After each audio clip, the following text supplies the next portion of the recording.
I can't separate the process of writing from the visual process. I'm speaking only for myself here, but I'm a highly visual writer. In my imagination, when I'm thinking of a scene, I think of every last detail of it. The space, the color palette, the blocking of the actors, the placement of the camera. Stephen Gaghan. You're listening to Writing Roots, brought to you by Aspen House Publishing. Welcome to Writing Roots. I'm Lee Hull. And I'm Lee Esses. Our final red flag of the month is going to be something that I think we both see a lot in new author writing, and that is bad blocking. When we say blocking here, I don't mean throwing up an arm to divert a punch. In this particular case, we're talking about how people move across the physical space in your story, in that scene. The term, at least when I first heard it, comes from theater, where you sort of choreograph the movements of all of the characters in a way that feels natural, but also is conducive to the story and helps the story thrive and grow. This is a really important concept in theater because it's important to remember that the actors need to keep facing a certain direction so that the audience can see them and hear them. And the same principles can apply to your writing in making sure that you're blocking out scenes so that the movements are correct and natural.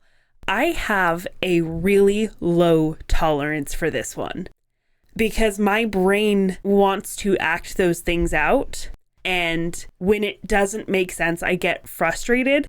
And I probably won't stop reading the book, but it will turn it into a spite read. And I had that recently. Lee heard me rant about it, and I sent her some screenshots of this particular scene that were just absolutely absurd. Yeah, my tolerance level's about a 3 out of 10. As someone who pays a lot of attention to how a fight scene plays out, because I feel like that's at least as telling as a verbal argument for the characters, having these bits of information not match up with each other as far as how they're moving is incredibly distracting for the story.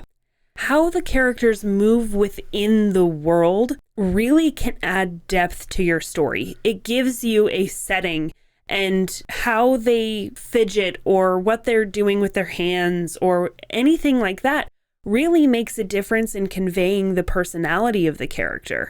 So if it's done incorrectly, if they're doing things that are not physically possible, then it's distracting, especially if you are like me who plays the scene out in my mind as I'm reading. This presents itself in a handful of different ways. One of the most common ways I see this happening, where the author has gone through and rewritten the scene in some way, is teleportation. Your character is sitting at the table and, now she's standing by the window, even though we didn't see her get up and move, which should have motivated some line of dialogue that she's giving. Oh, nope, now she's back at the table. Oh, she's by the door now. All of these movements where she's teleporting around the room makes it very distracting because it's very difficult to pay attention to what she's saying.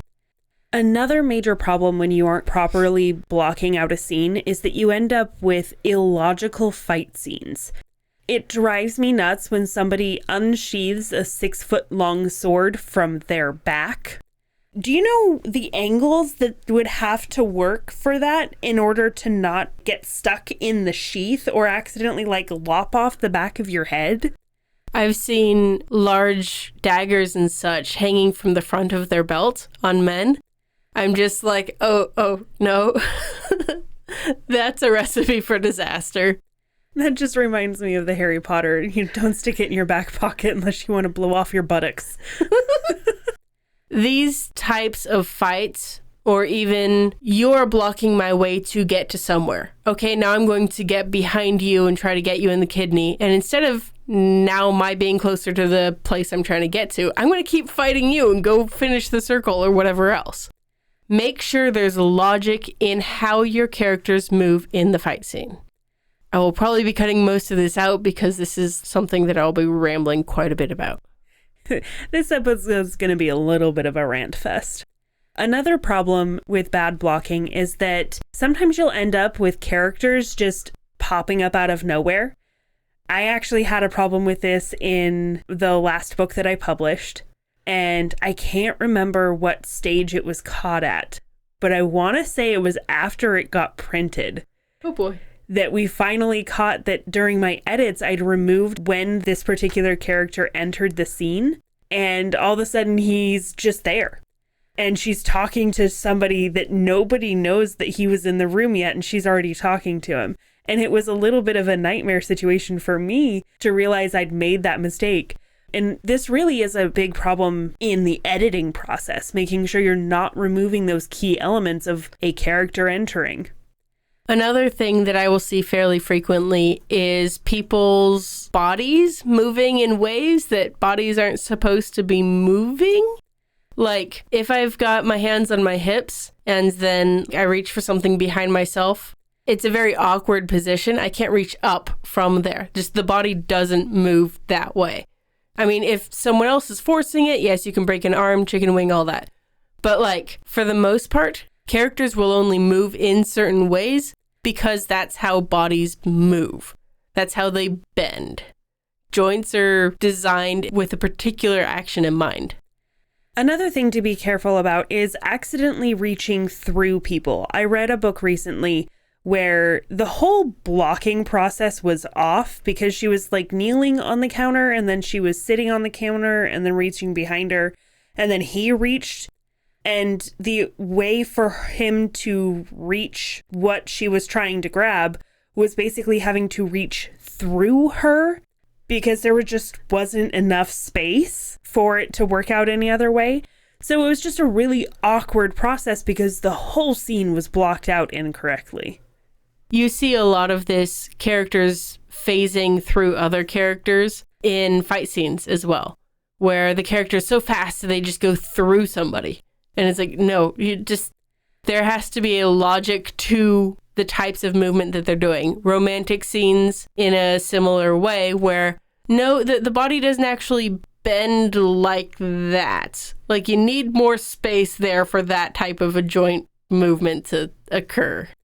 And I think the most important places to make sure you're really paying attention to the blocking and that are most often incorrectly blocked are either your romantic scenes or your fight scenes.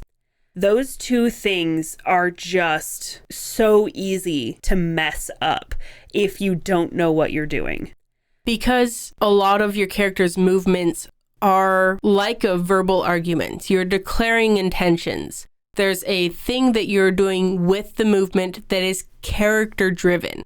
If you mess that up, we completely lose track of the character. This doesn't mean that you have to track every single movement that your characters are making. We could have gone through Lord of the Rings with a lot less walking and been okay. So every detail isn't necessary. What's necessary are the important details of major movements that they're making. If you mention that they're in a place and they go to a different place, you need to mention that they're in a different place. We've talked before about the scene and sequel aspect of writing. There's the stuff that's anchored in a physical location with dialogue, with arguments, with actions and emotions. And then there's the sequel, which is the more existential, where they're mentally chewing through the things that have happened. These outside of a physical location moments, those are okay to not be grounded in a physical space. The scenes have to be grounded in a physical space, and the characters have to interact with it well. And of course, there is going to be magic or technology or some other hand-wavy thing that will give a logical within the world explanation for how these things are happening for something that isn't physically possible to be possible. First thing that came to mind is Akotar. I have seen so many things about that I'm like, oh, no. Let's be honest, if there was magic, there'd be a whole branch of magic just about that. Absolutely, there would. There are times to not anchor the character's movements in a physical space in reality, if it's magical or if it's a sequel part of the scene and sequel. But for the most part, this is a huge red flag for novels. The biggest thing for not only myself, who likes the fight choreography, but Lee, who imagines the story like a movie in her head as she's reading, it's very distracting when you have to back up, rewind the footage, and then try to keep track of the character's movements because the author was unclear. I think the idea of that having to backtrack and replay the scene in my mind was really apparent in the Broken Blade book that I read, where she said dialogue and then did an action that took place before the dialogue. So my brain hit rewind and replay and had to edit the sequence of events. And that's very much what poor blocking will do. I have to go back and rewind the footage of my mind and fix things. And it's just a long, lengthy process. And I don't like to put that much effort into reading. I like reading for fun. Another big reason why I see this happening is that authors don't recognize that it's happening. They have a version of the scene that plays out in their head. And of course, they aren't going to tell every detail. As an author, you have to pick and choose which details you put on the page. Otherwise, you end up with a Tolkien-esque explanation of everything before you get started. But often we'll see these types of details of characters moving through the scene eliminated because it's kind of implied, but your reader doesn't pick up on the fact that they're moving. So in the author's mind, they know the character is pacing back and forth between the couch and the window and sitting and standing. But if you don't say that, if you don't, again, you can just sum it up by saying they're pacing back and forth. You don't have to say every single time they move back and forth if you establish that at the beginning. That kind of misblocking shows me you're not paying enough attention to your own story to see the details of it and how it actually shows up on screen. And this can be hard because you are blind to your mistakes. You know what it's supposed to look like. This is where editors and beta readers come in handy because they will point this out.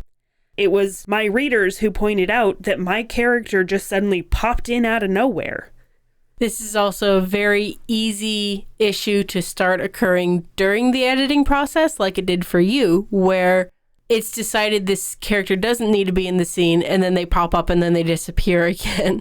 Because your original idea has changed from the beginning to the end, which is part of the editing process. I don't want to say neglect that advice. Just pay extra attention when characters are being removed or added. So let's get into the details of how to fix this problem.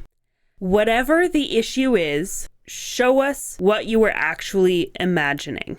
Lay out those details. Explain everything. If you need to cut it down, get an editor and your editor will be able to point out the details that aren't there. But it's better to over-explain than have things that don't make sense. I would much rather read Tolkien.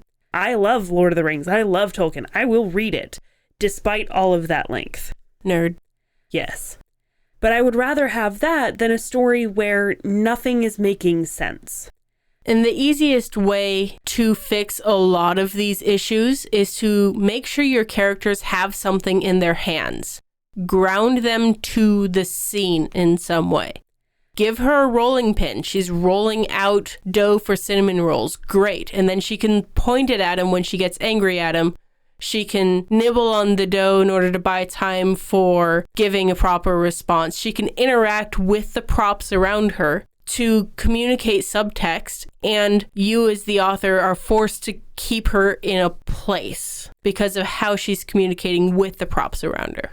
And if you're still not sure, act it out. Find someone else that's willing to walk through the scene with you to make sure that it's physically possible. Now, be careful who you do this with romantic scenes. Make sure that you're both very trusting with each other. But I will do this all the time with my fight choreographer. I will come up with a concept and an idea, and we'll do a fight chart, and I'll bring it to him, and then we'll talk through how these pieces happen. In 7th Siphon, I had him there for a large portion of the choreography in the final fight because I needed his expertise in order to make the story feel like the character's expertise and to understand the character's movements. It's my job as the author to put them down in a way that the reader understands. But I would not have been able to have nearly as interesting of a fight scene if I didn't have a buddy to walk through it with me. And it doesn't have to just be 4 fight scenes.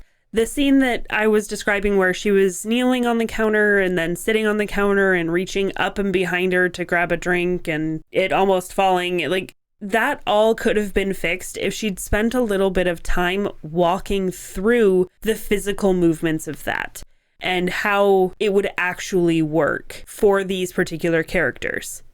So the long and short of it is, do not sell yourself short. You have a great idea, you have a great story in your head, and you can easily cut your own self off at the knees by making that blocking not make sense.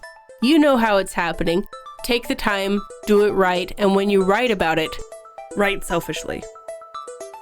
If you have a question or comment for our hosts or a topic you'd like us to cover, send us an email at writingroots@aspenhousepublishing.com or find us on Facebook by searching for Aspen House Publishing.